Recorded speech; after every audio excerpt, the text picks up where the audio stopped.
Let's bring it back to the studio, and I'm joined now by TRT World's editor-at-large, Ahmed Burai. Thanks for coming in. How concerned are you for the conflict in Yemen right now? Well, Andrea, everybody in the whole region is deeply concerned, and it's been like 7 years, but this time it's a major, unequivocal turning point in the war in Yemen by the death of Ali Abdullah Saleh, the deposed president of Yemen.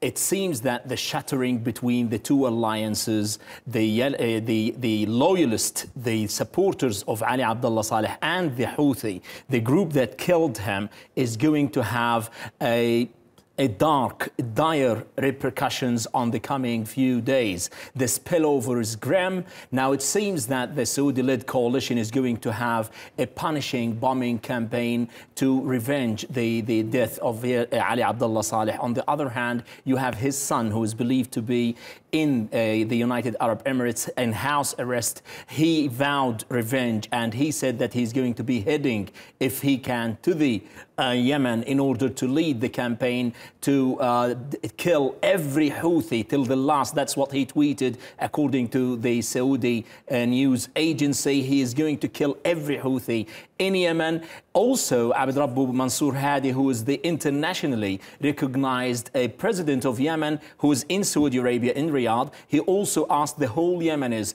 to unite in order to push these Houthis out of Yemen. So it is on the ground, it is very dire consequences going to have.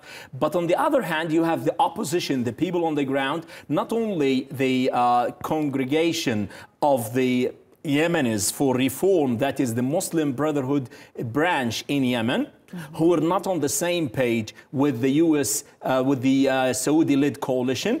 Also, you have even Saleh's party, his own party, the General People's Party. They're not on the same page. They're not one block when you're speaking about taking revenge or retaliating against the Houthi in Yemen. So it is a very complicated situation. It depends mainly on the regional powers, basically the Saudi-led coalition and the United Arab Emirates. When you listen to those calls for revenge and you listen to people like his son, you could think this could only go very badly.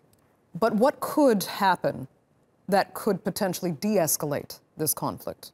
Who could step in to either moderate or go ahead? You have a complete failure in terms of the regional powers, the proxy war. You have the Saudis and the Iranis deeply involved. The US and the UK supported the Saudis with the ammunition, with the weapons that was used in this war. And nobody have any say to tell them that we need to end this humanitarian crisis. The blockade is going on. Some 7 million are on the brink of a famine. 1 million are infected with cholera. So it is a very complicated humanitarian catastrophe and a crisis on the ground. While the proxies are ongoing, the Saudis are supporting their militias on the ground. They're supporting them by aerial bombardment. And on the other hand, the Iranians are supporting the Houthis. This is going to continue unless the inaction, the paralysis of the international community is gone and they step in and then tell them, we need to find a compromise to what's going on. That's the only solution you could have. On the other hand, you have Ali Abdullah Saleh, who was dancing for the whole of his life on the heads of snakes, as the cliche he himself used. And ironically, he was killed by a pet snake, and that is the Houthi. So you do not know exactly how these kind of alliances in this particular region of Yemen, how it changed. The guy himself, Ali Abdullah Saleh, changed his codes. Even he changed the alliances, switched the sides rapidly and dramatically overnight, and that led to the catastrophe.